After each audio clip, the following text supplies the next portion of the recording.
Olá, meus amigos, boa noite. Meu nome é Alexandre Heller, eu sou médico.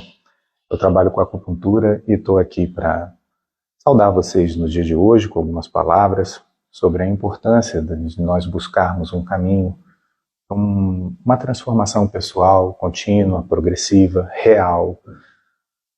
E nesse caminho é muito importante o aprendizado, a autopercepção, a busca de conhecimento, do autoconhecimento, mas assim, eu não sou um palestrante de autoajuda, eu não sou um guru, eu sou um médico, eu estou aqui para falar para vocês do que é possível, real e do que é saudável para todos nós.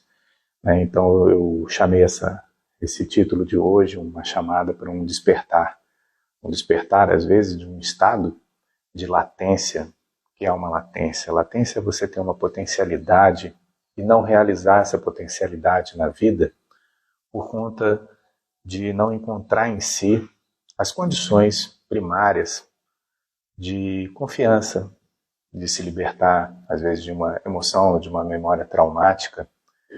E eu também quero deixar claro que aqui, o que eu vou falar hoje, esse conhecimento está mais baseado em neurociência, em algumas percepções minhas, dos meus estudos em psiquiatria, psicanálise, psicologia, mas principalmente eu venho falar hoje também sobre uma percepção que a medicina chinesa traz, e na medicina chinesa nós não temos a psiquiatria, não temos a psicologia. Esse link entre o mental, o emocional e o físico, ele é contínuo, sempre. É um estado de fluência. É muito importante a gente nos imaginarmos como seres viventes, dotados de uma força vital, uma vida que deve fluir tanto em nossa mente, quanto em nossa emoção, quanto em nossa expressão material, seja ela estrutural ou fisiológica, todas elas têm que estar alinhadas, tá bom? Então, primeiro é isso. Meu nome é Alexandre, eu sou médico, eu estudei e me formei em medicina na Faculdade de Medicina da Universidade Federal do Rio de Janeiro. Trabalhei muitos anos como médico obstetra, especialista, e hoje eu sou um médico acupunturiatra, um médico que trata através da acupuntura. Estudei com um professor também, professor Isao Yamamura, da Escola Paulista de Medicina, e com sua filha, a professora Márcia Yamamura, uma metodologia chamada Ki Mental. Então, esse Ki Mental é o que podemos chamar mais próximo do nosso vocabulário, da força da alma, a força da vida, né, que emana em nós e flui através desses canais, esses meridianos de energia, vitalizando a nossa saúde, trazendo a nossa capacidade, por exemplo, da minha fala, a minha capacidade de memória, a minha capacidade de ser quem eu sou, sem limitações e sem invenções, dentro da realidade. Eu alinhado com aquele que eu nasci para ser, tá certo? Então, o que eu faço? Eu auxilio pessoas, né? Em momentos onde a saúde física pode estar abalada por conta de emoções, memórias negativas, traumáticas, e a gente faz a liberação e a dinamização dessa energia.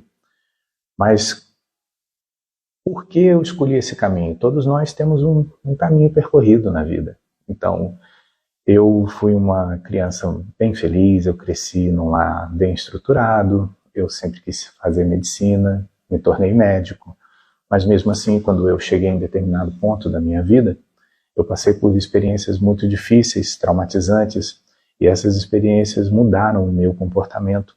Eu procurei entender o que estava acontecendo, né, através dos conhecimentos que eu tinha, através do apoio de família, do apoio de profissionais capacitados, mas eu percebia que faltava algo. Não havia quem me dissesse algo que me tirasse de onde eu estava. Então, foi quando eu percebi, eu comecei a despertar para uma realidade. A gente, apesar de estar cercado de um mundo inteiro de pessoas, de conhecimentos, de técnicas, nós precisamos, primeiro de tudo, de nós mesmos. Nós precisamos saber quem nós realmente somos, perceber realmente quais são as nossas emoções, não aquelas que a gente está mostrando, não aquelas que a gente reprime, mas aquelas que a gente sequer percebe que tem. Então esse trabalho de despertar, querer mudar realmente, é um trabalho que leva bastante tempo. Bastante tempo, e ele não é um trabalho muito fácil de se conseguir só, sem alguma orientação. Então é por isso que eu estou aqui, para transmitir algumas coisas que eu percebi que me foram muito úteis.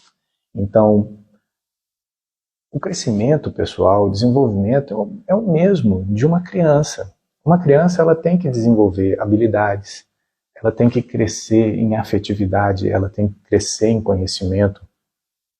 E não é porque a gente ficou adulto, não é porque a gente ganha os cabelos brancos, que a gente pode se dar o luxo de parar, de crescer, de se conhecer. Porque a vida sempre vai trazer desafios novos.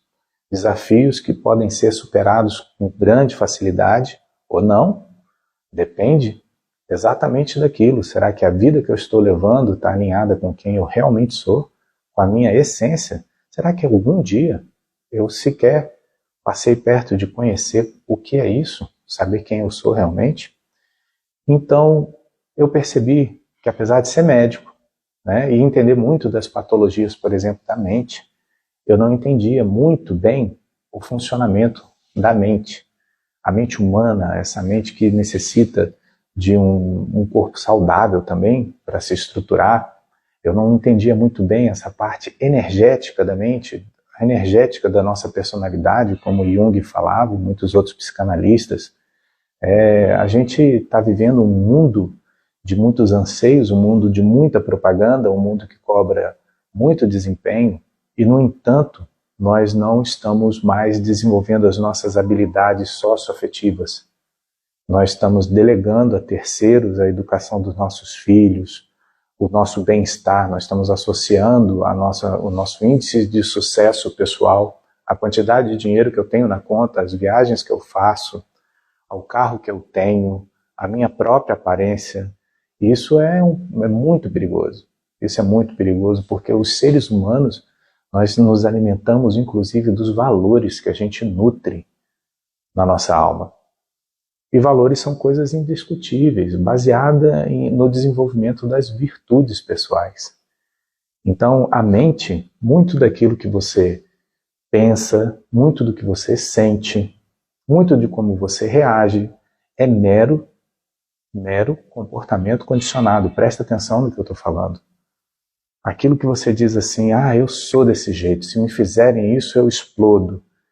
Você consegue imaginar uma criança de 2 anos falando isso? Ou 3, ou 7, ou 8?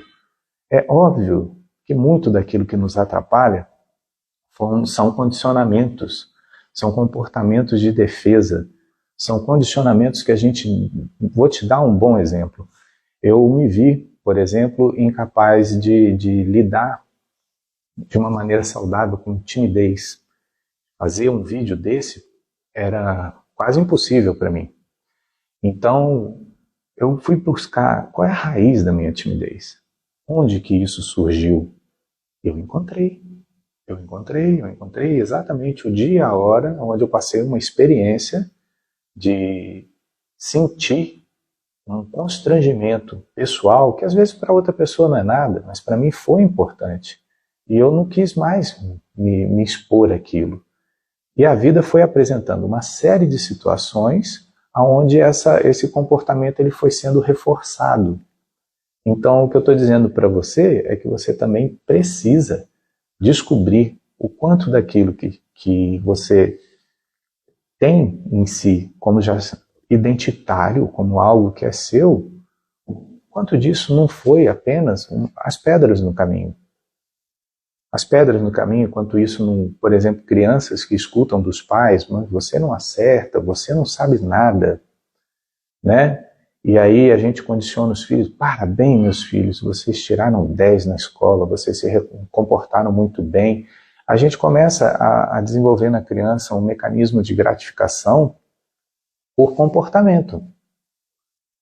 Quando na verdade a gente devia, claro, achar, assim, reconhecer que um comportamento bom é bom, mas a criança precisa saber que é amada de maneira incondicionalmente. O amor do pai e da mãe é um direito de nascença. Então nós precisamos ter isso dentro de nós. crescer, como você pode crescer um adulto seguro de si, se você, na sua experiência primeira, a pessoa que te trouxe ao mundo, não deixou claro que ela te amava, né?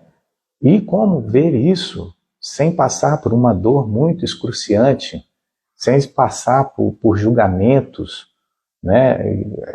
Entendendo de onde a gente se originou, qual é a nossa origem. Então, outra coisa muito importante, além de saber como a mente funciona, qual é a dinâmica das emoções, quais são esses padrões mentais, esses pensamentos que podem ser programados, eles são programas desse computador quântico, que é a mente humana. Então, assim, você tem uma ancestralidade. E, pasmem ou não, a ancestralidade, ela é transmitida desde o útero da mãe. Nós carregamos não só esse código genético, nós carregamos a força da vida daqueles que nos precederam. E é até interessante, um médico está falando sobre isso, porque parece uma coisa assim até meio esotérica demais. Mas, de fato, o que a gente vê hoje, em pesquisas de neurociência, em pesquisas de biologia molecular, em nanobiologia molecular, é que isso é verdade.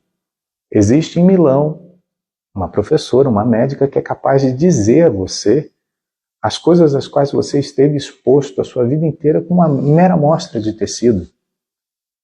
Desde o seu DNA, da forma como você foi lendo o seu DNA até hoje, o que você se alimentou, as emoções.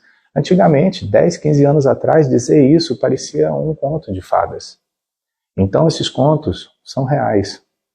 Você carrega informações dos seus avós, dos seus pais, dos seus bisavós. E comportamentos, eles têm o comportamento humano, a ideia humana, ela tem um comportamento como de um vírus. Coisas que se apresentam no campo ideológico, elas se espraiam dentro da sua mente de tal forma que existe um filme com Leonardo DiCaprio que diz que ele entra nos sonhos das pessoas e faz uma incepção, ele coloca uma ideia e essa ideia é totalmente transformadora. Isso acontece para o bem, isso acontece para o mal. Pense você, quantas coisas você faz no seu dia a dia que às vezes não são tão legais. Tem gente que gosta de futebol, gosta de time, e aí vai torcer para o time, aí quando o time ganha é tudo maravilhoso, quando o time perde ela se sente muito mal. Então qual é o ganho realmente que a gente tem de desenvolver aquele afeto, aquela ideologia no dia a dia? É uma coisa que nos faz crescer ou ao mesmo tempo nos limita, né? Quantos de nós não estamos dentro de relacionamentos, casamentos, e a gente não percebe que o primeiro relacionamento da vida da gente é a família, e que a gente muitas vezes passa a vida inteira tentando reproduzir aquilo que a gente já conhece, que a mente gosta, daquele primeiro relacionamento. Se o relacionamento nosso de pai e mãe era uma coisa muito boa, ótimo, e se não foi? Isso não foi. Como é que a gente encontra essas saídas? Foram tantas as perguntas que eu tive que fazer para mim mesmo, buscar. E graças a Deus ter a humildade de me dizer, eu não sei tudo. Eu preciso de alguém que saiba mais. Sabe? Eu preciso fazer uma opção. Eu me abraço com esse sofrimento, com essa versão do Alexandre, que está sofrendo, ou eu deixo essa versão ir embora de mim mesmo? Que às vezes parece que é fácil, mas o que eu estou falando aqui são coisas bem difíceis. Você abrir mão de parte da sua história, de parte da sua identidade para você dizer, essa versão minha não funciona. Essa versão minha, ela é impaciente, ela é ilimitada, é uma versão que tem medo do que é novo, mas é a versão que também me torna humano. Eu não sou melhor do que nenhum de vocês. Eu posso estar alguns passos à frente, alguns passos atrás, mas por mais que eu estivesse à frente dos outros, nós estamos no mesmo patamar. No mesmo patamar. Não tem ninguém em cima, não tem ninguém abaixo. A gente só tem um caminho. quer seguir em frente. E eu percebi, no pior momento da minha vida, onde o casamento tinha acabado, eu não conseguia ver meus filhos e tudo era muito difícil, eu percebi que eu cheguei a um ponto da vida onde eu não tinha sonhos. E eu fiquei me perguntando o que vem depois. O que fazer agora? Me sentindo, assim, vazio de um futuro. Pois é, foi quando eu percebi que a vida carece de propósito. Nós somos o anseio da vida em si mesma, mas cada um de nós tem o direito de desenvolver o seu propósito na vida.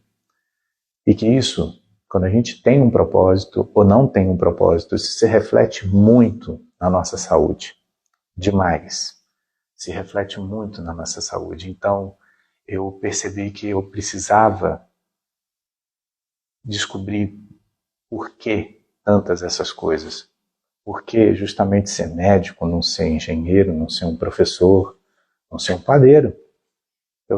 Quando eu vi, eu nunca tinha parado para me olhar no espelho da minha alma, de olho fechado, e escutar: Alexandre, o que você quer fazer?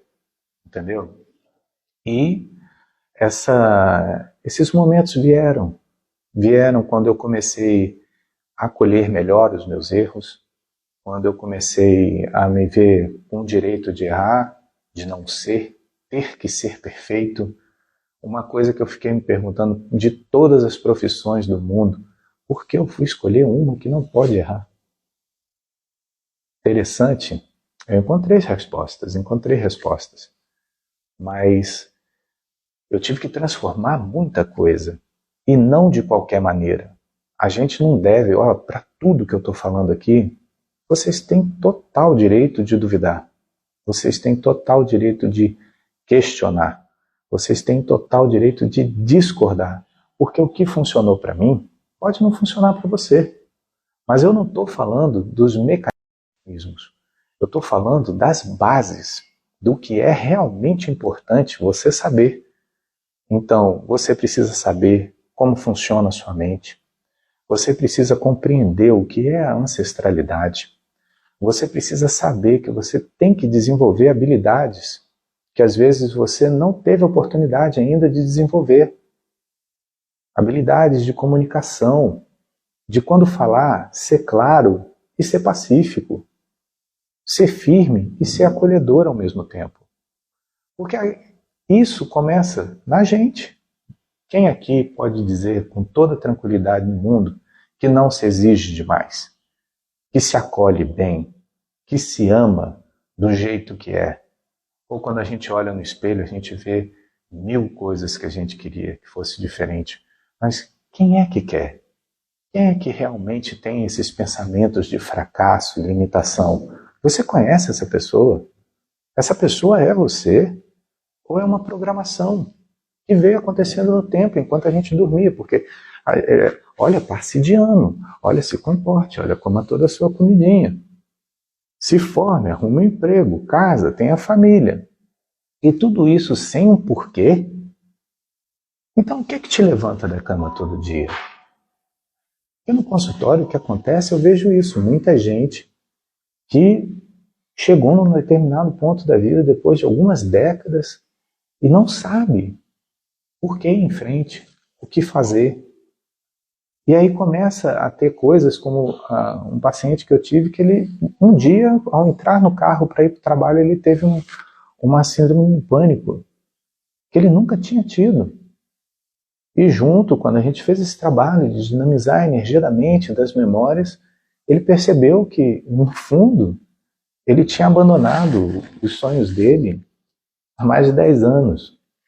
É interessante porque tudo depende muito de como você quer fazer as coisas, de como você se encaixa naquilo que você está fazendo. Eu tenho pacientes que são milionários e vivem muito mal.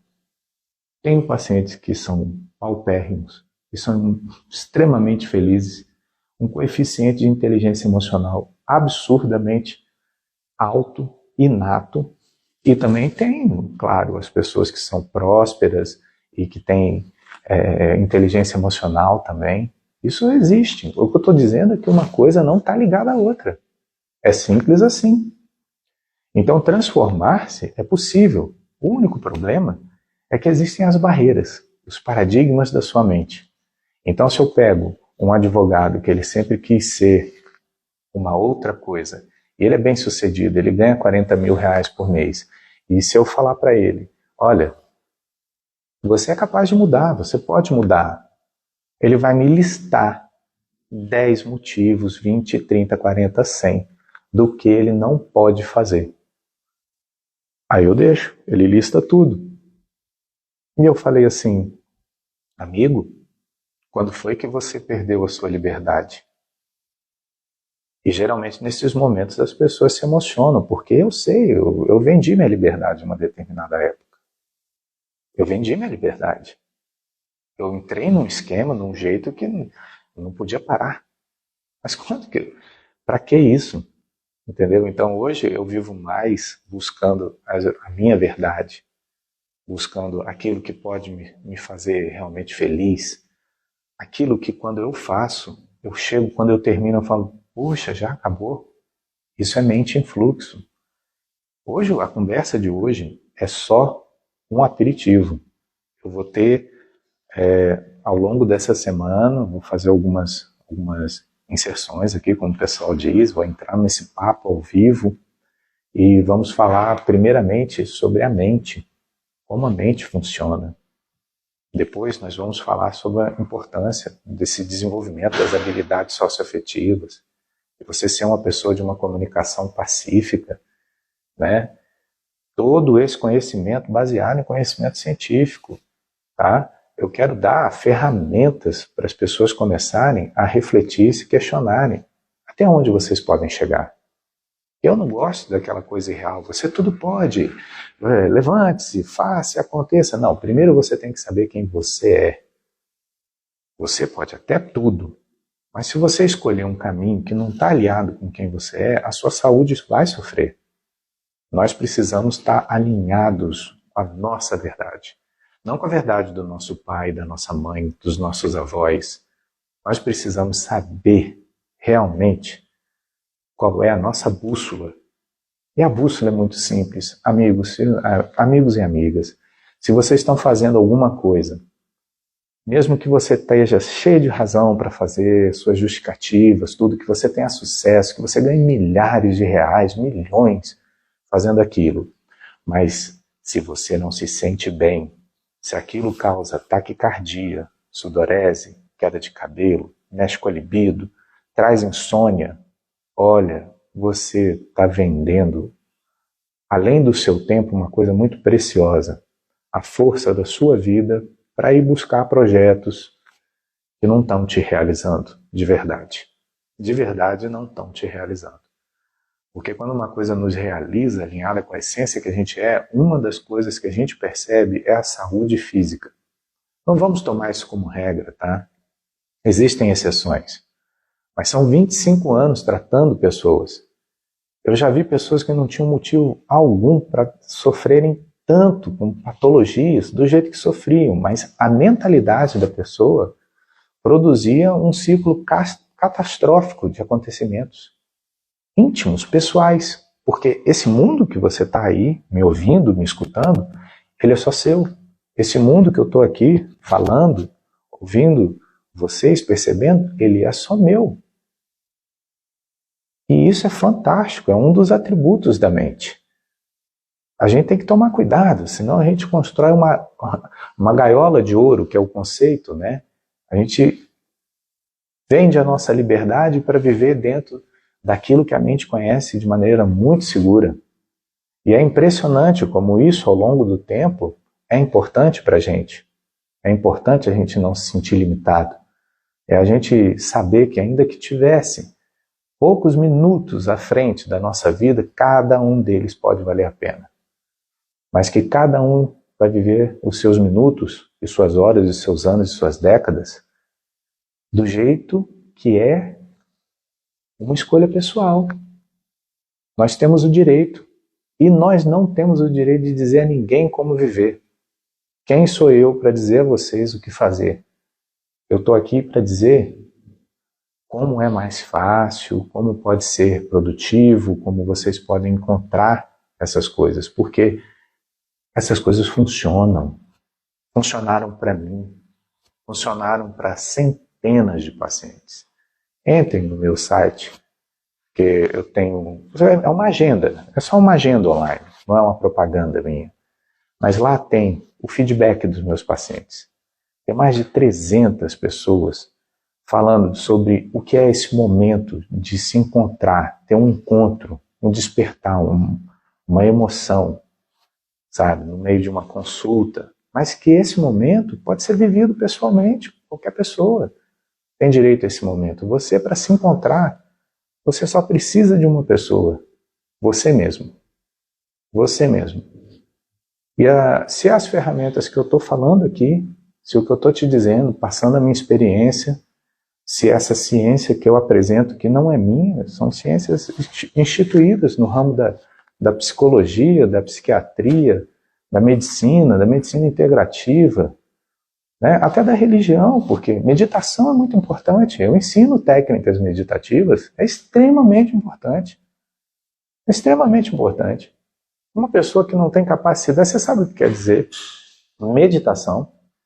Meditar sobre uma coisa? É conhecer bem, é tão somente conhecer bem. Um menino que está estudando para a prova de matemática, ele está meditando. Uma pessoa que está procurando fazer uma receita melhor de uma comida, ela está meditando. Ninguém tem que estar no alto de um morro, num monte, no Nepal, e fazer... Não, a meditação é uma coisa dinâmica. José Silva, que fazia o método Silva de controle mental, ele desenvolveu maneiras de você fazer meditações curtas e que expandiam a capacidade de memória, de percepção extrasensorial, de regularização da mente. Então, isso tudo é importante. E isso não está sendo passado de geração a geração. Cadê as cadeiras na calçada? Cadê as conversas no final do dia? Cadê o filho que se aconselha com o pai, com a avó? Né? Cadê o casal que busca amigos, né, que estejam verdadeiramente amigos do casal? Né? Cadê a nossa capacidade de se questionar mesmo, de a gente chegar e falar, ei cara, quem é você? Quem disse que você está certo? Será que tem a única maneira? Às vezes, quando a gente fala uma palavra dura para uma pessoa, a gente tem que ser capaz de olhar e falar assim, mas peraí, de todas as maneiras do mundo que eu falei, que eu podia falar, eu falei daquele jeito, por quê? Quando que a gente começa a se responsabilizar pela vida que tem? Então, isso é uma coisa muito sadia e libertadora, e muito libertadora. Porque você começa a viver a vida nas suas bases e não nas suas expectativas, e nem nas expectativas dos outros. Então, há que se descobrir a sua maneira de viver. Cada um tem que saber o que lhe satisfaz, a sua maneira de viver. Isso não é tão difícil assim. Implementar essa maneira dá trabalho, mas não é impossível. Já fiz isso muitas vezes, comigo, repetidamente, e com pacientes meus. E agora também na experiência dos filhos, que são indivíduos completamente independentes da gente, eles estão ali conosco, durante um bom tempo aceitam nossas orientações e depois começam a viver a própria vida. Eu tenho filhos que já passaram dos 18 anos de idade, então é uma coisa muito bonita ver um ser humano crescer e desenvolver suas próprias ideias e você ter a oportunidade de poder dizer para eles, olha, funciona um pouquinho mais fácil assim, e deixar ele escolher, né? Não tem fórmula secreta, mágica, ingrediente secreto da sopa. Você é o seu próprio ingrediente. Você é o seu próprio substrato, o seu material. Você pode fazer o que você quiser com ele, mas tem coisa que simplesmente vai se encaixar igual uma luva em você. Mas não para mim. Tem gente que vai querer pular de paraquedas. Não vejo, não me atrai, não é interessante. E tá bom, e tá tudo bem. Então, isso é a primeira, uma das coisas mais importantes que eu quero dizer para vocês. Vocês erraram? Tá tudo bem. Vocês foram pessoas reprováveis? Tá tudo bem também. Você não acertou 100% com seu filho, com seu marido, com sua esposa, com seu pai, com sua mãe? Tá tudo bem. Porque na história da humanidade tem muito mais erro do que acerto. Mas sabe o que não tá tudo bem? É a gente não querer mudar, a gente não querer crescer, a gente deixar que os outros apontem um caminho pra gente e a gente não sequer ter a coragem de falar, esse não é o meu caminho. Então, eu estou querendo dizer para vocês que vocês podem mudar a sua vida de uma maneira real, de uma maneira racional, de uma maneira emotiva, mas só tem um jeito de mudar que é através da sua maneira. A maneira verdadeira de você caminhar no mundo, a sua maneira. Eu nunca comprei um livro que dissesse assim, os 5 passos da felicidade. Porque de quem são esses passos? Quem estava dando esses passos? Esse autor que é americano conhece a minha realidade de ser um brasileiro? Eu vejo o mundo como ele vê? Agora, eu já comprei livros que dizem assim, que falam de experiências que deram certo, que ensinam maneiras da gente procurar fazer as coisas de mais fluente, mais fácil. Então, se você está querendo produzir uma mudança na sua vida, então é disso que eu estou falando. É disso que eu venho é isso que eu venho fazendo há décadas. Esse momento que eu relatei por alto aqui, ele aconteceu há 18 anos atrás. 18. E até hoje eu aprendo com ele, eu aprendo com as coisas que surgem, e muita coisa surge. A pandemia não foi fácil para ninguém. Sabe, eu vi de perto, como médico, nos hospitais, pessoas perdendo familiares de forma abrupta, pessoas fora dos hospitais, seus negócios afundando, casamentos, relacionamentos, né? E o consultório hoje em dia mostra muito isso. Mostra como, desde adolescentes, dos 12 anos, até pessoas que estão com 80, 86 anos, 90, pessoas que estão precisando se renovar, se reencontrar, se olhar no espelho e falar, sabe, levanta, ainda há tempo, ainda há muito tempo para a vida, ainda há muito tempo, sabe, para o perdão, perdoar a si mesmo e aos outros, há muito tempo para amar e ser amado e amar a si mesmo. Ame a sua história. Eu estou aqui para mostrar e falar sobre isso, sobre fazer as pazes com o seu passado, viver plenamente esse presente, para a gente poder ter sempre a possibilidade de um futuro melhor. Viu? Então, é isso. É o que eu queria falar para vocês hoje. E deixo o convite para que vocês acompanhem esse perfil, se inscrevam. Acho que tem umas coisinhas dos sininhos, né? E que vocês comentem as suas perguntas na live que vai ficar no feed. Eu vou respondendo elas também nos stories, né? É uma tecnologia nova para mim. Eu já sou uma pessoa de quase 50 anos, mas estou aprendendo também, graças a Deus. Eu acho que é uma renovação para todo mundo. E se a conversa de hoje trouxe a você alento, trouxe a você uma esperança, trouxe a você assim uma identificação, é sinal que a gente pode conversar muito mais, viu? Meu nome é Alexandre e eu desejo a você uma ótima noite, uma ótima